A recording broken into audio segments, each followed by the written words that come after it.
They seem such nice boys, don't they?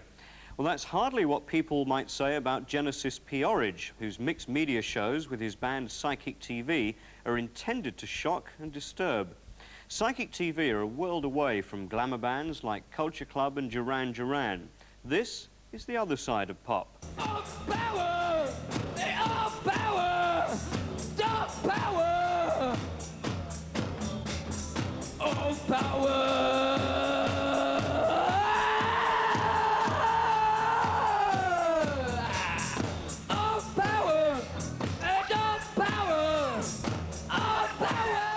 This skinhead figure is Genesis P-Orridge, perhaps the one performer from the punk era to have remained genuinely anarchic and uncommercial.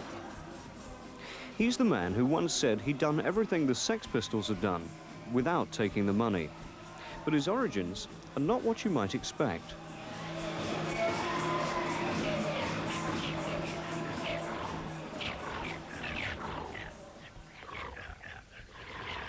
There were two reasons that I became a Sunday school teacher. One was at school, the head of my house at school was in charge of the Christian discussion circle, and I was always hated by him.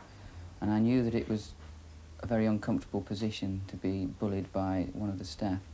And nobody wanted to be the secretary of the Christian discussion circle, so I thought, if I reverse my normal response and volunteer, it's going to be an interesting situation.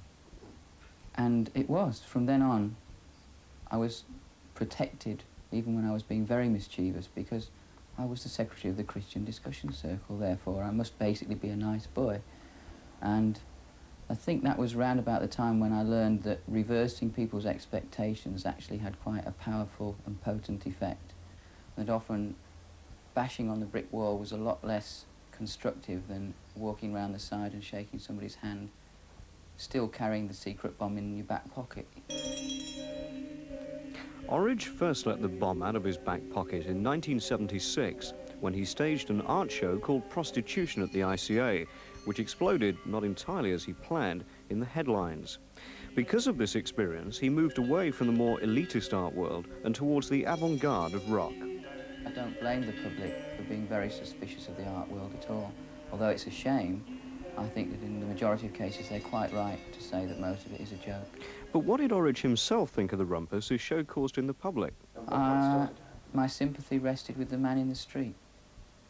I thought that I was involved in something which was basically rubbish, and that what we were doing was being treated very insensitively, and also it was too easy to sit in a nice protected art gallery with people with cocktail glasses. Yes, very interesting and meaningful, when in fact you knew that they probably had less understanding of your emotions than the taxi driver who took you there. You may say you are the only, but you're ugly to me. The average taxi driver, however, might have more than a little difficulty with the abstract theories that lie behind Psychic TV's peculiar mixed media shows, which are Orridge's version of television. They involve scenes of horror and torture, which we're unable to transmit.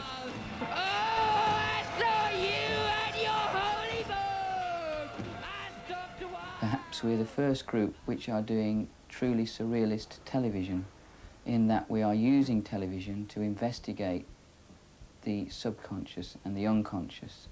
Where Salvador Dali would do a fantastic painting, we would try and get the same jarring of sensibility, the same confusion leading to revelation by juxtaposition of television images, film images and sound, because as most people realize, film and sound are integrated in order to manipulate the emotions and the perceptions of the viewer. And they are being bewitched, and they are in that sense very vulnerable. What we try to do is in a sense be the obligatory bull in the china shop and churn around images, concepts of initiation, the banal with the strange, the obvious with the obscure, to find out what happens and to short-circuit the training that the brain has already had to be accepting without thought. Orridge's house is packed with a mass of menacing artifacts, from miniature Hitlers to wolves' heads and shells full of skulls.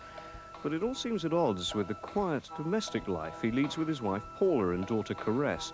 And how will she react growing up surrounded by these images of violence? I don't think she has that much violence compared to what she's going to be subjected to with television, with she goes to school. I'd rather her know the truth than grow up in a world of, you know, being nice and lovely. Because here she might have this room of reality, but then she can go up into her room and be a child. And there's lots of nice... Well, you know, we try and, you know, we take her to the swings every day. But when she grows up, we just want her to have the hard facts. We were having 6 months of death threats put through the door, people knocking at the door, smashing windows, putting paint over. And we could cope on our own, but we were quite concerned about Caress, because one day there was poison put through the door. Despite the axe they keep on their front door, the Orridges bear no malice towards the persecutors, shocked by their lifestyle. I think they're shocked because they're not looking into their own lives and they're not looking around into the world and what's going on. They're only shocked because we're trying to tell them what's going on. And they don't want to know, they want to sit back and listen to nice, pretty music and Top of the Pops. And like the end of the news when there's a nice furry animal on.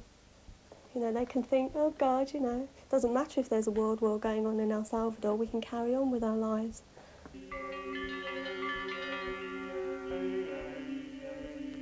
Psychic TV take their mission to inform people about the evil in the world very seriously, even as far as playing tapes at their concerts of Charles Manson and Jim Jones in the throes of a massacre. So how do they explain this apparently morbid interest in the sinister and the tragic? I think everybody's interested in weird and strange things. That's why the News of the World sells more than any other newspaper.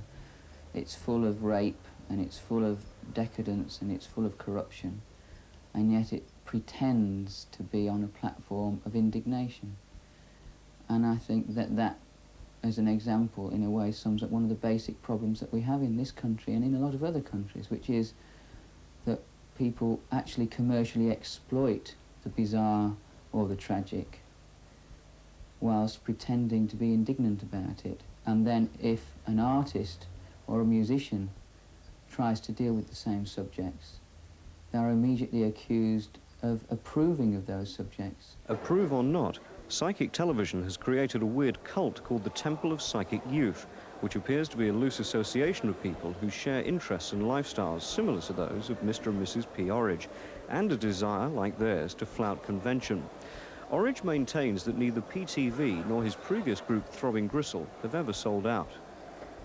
When everyone else was taking the money and was being manipulated very quickly by A&R men and record companies, we were the only group who actually stuck it out and refused point blank to do that. And when it looked like it became possible, we actually disbanded, rather than have to deal with that situation.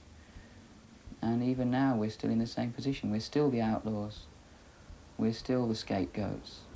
And we're still always, or nearly always, misrepresented. It's both an achievement and it's also an albatross at the same time, really.